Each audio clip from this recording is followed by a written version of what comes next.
Assalamualaikum warahmatullahi wabarakatuh. Saya Muhammad Iqbal dengan NIM 2304011010.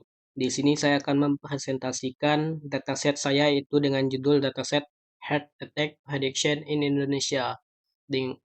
Langsung saja kita masuk ke slide. Pertama itu saya melakukan eksplorasi dataset. Pada dataset ini berjudul Heart Attack Prediction in Indonesia dengan owner yaitu Ankus Pandai.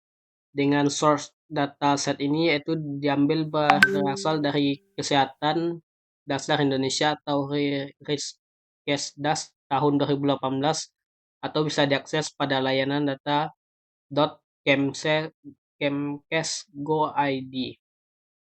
Yaitu pada dataset ini memiliki gambaran umum dataset yaitu dengan jumlah record data 1508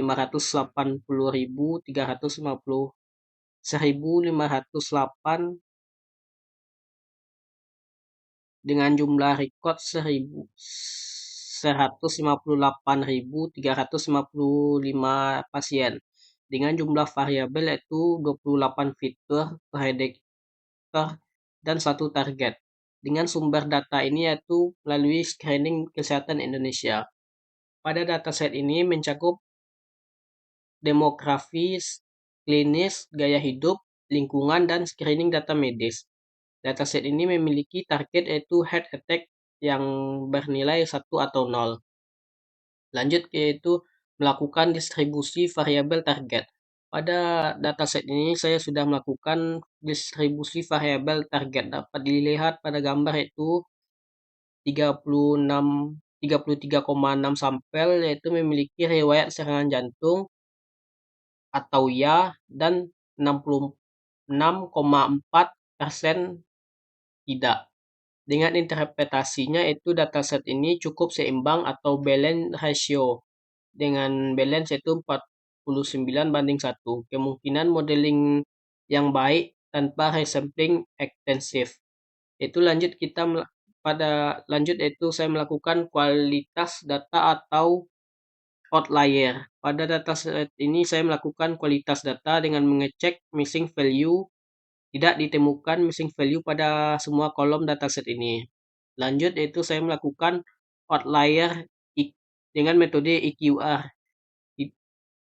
Tidak ditemukan outlier pada kolesterol besarnya itu 271 mg/dl dengan trigliserida 284 mg/dl dan waist circumference outlier pada ini tidak dihapus karena valid secara klinis atau kondisi ekstrim dan penting untuk pemodelan risiko. Lanjut ke slide selanjutnya yaitu saya melakukan analisis statistik deskriptif. Pada analisis statistik deskriptif ini saya ada melakukan 2 analisis yaitu satu yaitu statistik deskriptif variabel numeric continue. Dapat dilihat pada tabel ini dengan interpretasinya itu indikasi prakondisi kardiovaskular dengan GTP rata-ratanya 112,8 dan TD siklotis rata-ratanya 128,6 dan kolesterol totalnya itu 197,9 dan lingkar pinggangnya itu 93,4.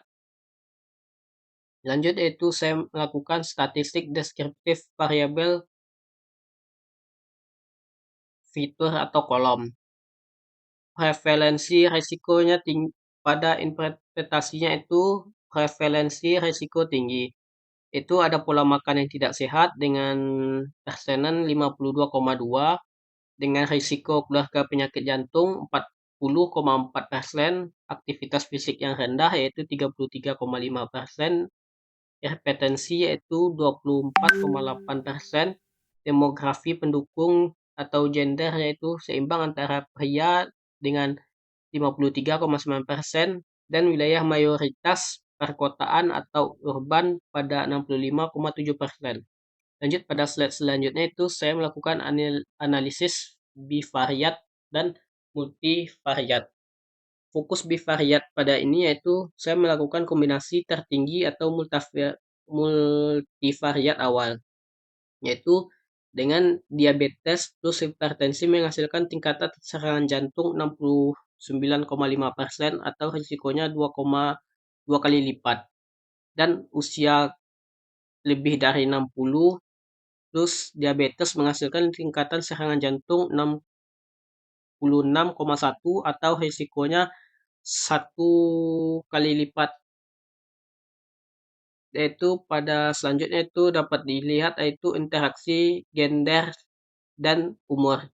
Pria usia 60 lebih memiliki tingkatan serangan jantung 58,7%, jauh lebih tinggi GAP-nya itu 12,4 daripada wanita 60 lebih 46,3%. Itu interaksi. Lanjut yaitu ke interaksi diabetes dan physical activity atau aktivitas fisik yang memberikan efek potensi yang signifikan. Diabetes plus aktivitas rendah dengan 61,2% dengan risiko jantung, dan diabetes plus aktivitas tinggi risiko turun menjadi 42,8% dengan pengurangan 18,4 PAP.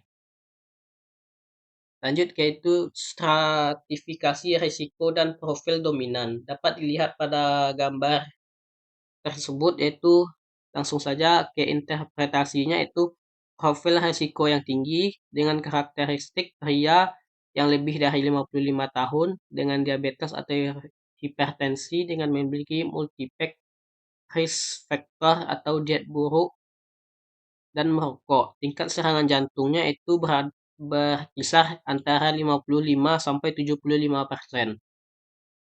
Lanjut yaitu yang kedua, profil risiko yang rendah dengan karakteristik wanita yang kurang dari 50 tahun tanpa kondisi yang kronis atau akibat fisik yang tinggi dan diet yang sehat dengan tingkat serangan jantung yang berkisar antara 8 sampai 12%.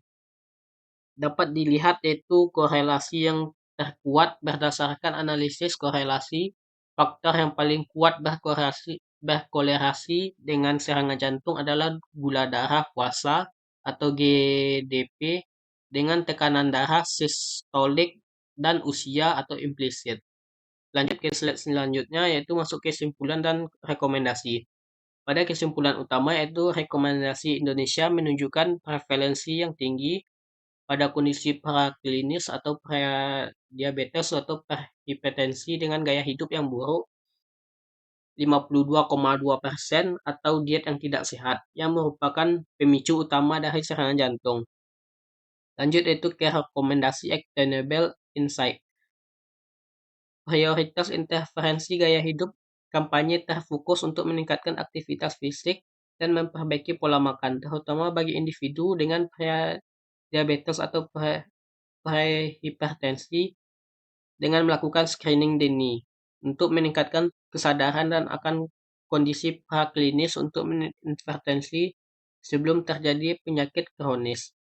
Lanjut yaitu untuk rekomendasi processing atau untuk modeling.